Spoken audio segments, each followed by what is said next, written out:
Днес ще готвим обяд, с който отслабнах близо 46 кг през тези 6-7 месеца. Бях доста голяма свиня, ако трябва да бъда честен. Ще правим паста. Съответно, ще ни трябва пълнозърнеста паста, хладилника е голяма бъркотия, знам. Чудесно. Счупихме пестото. Няма проблеми. Така, трябва ни бейби спанак. Трябва ни рукола. Трябва ни чери, домат. Но преди това да взема да почиста. Практически съвет: не си препълвайте хладилника, защото падат разни неща. Така, водата ни ври. Целта е да вземем 250 грама сварена паста, което ще е около 100 грама, 120 грама сурова. Везничката си я имам. 110 грама, от което ще излезе между 230 и 250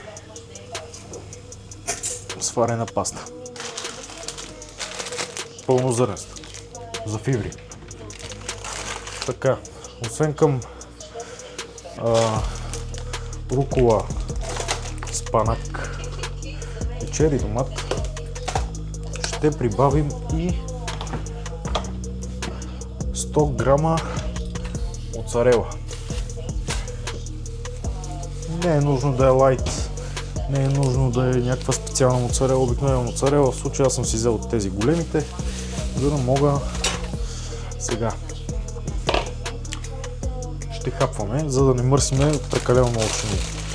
И почваме. Слагаме в самата купичка, докато се вари самата паста, която ще натиснем леко, но не и трябва не е много, 5-6 минутки във вряща вода. Няма никакъв проблем. Ще сложим шепа рукола,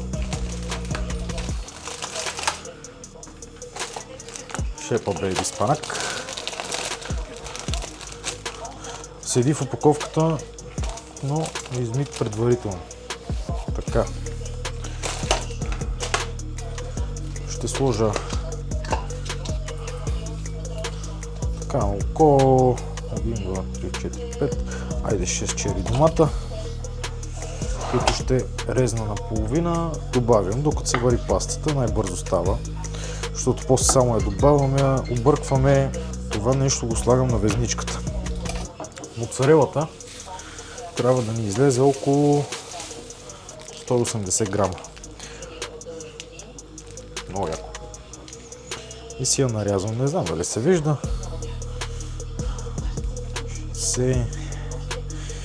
Режа ги на тънки филийки, докато си достигна желаното количество. 3 сварени яйца, 100 грама моцарела, рукола, спанак, чери, домати. Така закуска, и после някои хора просто почват с кафе. Ето ги, 180 грама. Така, към цялото това нещо ще добавим и половин авокадо, защото тялото се нуждае и от мазнини. Остана ми половинка от сутринта, съответно махаме костилката, правиме си го на едни такива резанчета, много готини. Така. По принцип в тази рецепта трябва да има и кедрови ядки, но моите свършиха вчера и забравих да си купа. Просто забравих да си купа. Така, да видим пастата. Проверяваме с щипка. Не ме гледайте така. Още нещо ми трака. Така, за момента това трябва да е в вашата купа. Това е сравнително малко на калории, богато на протеин, богато на въглехидрат, богато на полезни мазнини. Много по-хубаво, отколкото да вземете 5 кюфтета с една порция пържени картофи или едно шкембе такова хубаво мазничко с лютичко. Нали, хубаво време на време си позволяваме това, но трябва да извличаме истинските хранителни качества от храната, която имаме. Аз не съм в перфектна форма, но не ме съдете, още съм в период на отслабване, но за момент изглеждам average. Не знам дали се вижда. Така, изхвърляме си тук буклука, тук имаме щипка. Така, връщаме тенджерката, която после ще измием старателно. Забързваме си тук котлона. При мен винаги готвенето се случва супер бързо и като ме питат как така толкова бързо готвиш, аз съм някакво... Така, преди това ще добавя зехтин, така лекичко, защото после ще добавя върху самата паста малко солчица и пастата вътре. Така, добавям още малко зехтин отгоре, не се страхувайте от зехтина, казва той калории, той такова, да, но пък все пак е доста полезен, има своите качества. Объркваме хубаво тази голяма купа, която ще ви засити за по-голямата част от деня, за да не ядете постоянно бързи захари, въглехидрати, които ще изядете, примерно да кажем една вафла и след 10 минути после пак ще сте гладни, което не е целта. Целта е да хапнем хубаво, целта е да хапваме качествено, дори да е в големи количества. Важното е да се чувстваме добре и да даваме нужните хранителни качества на нашето тяло.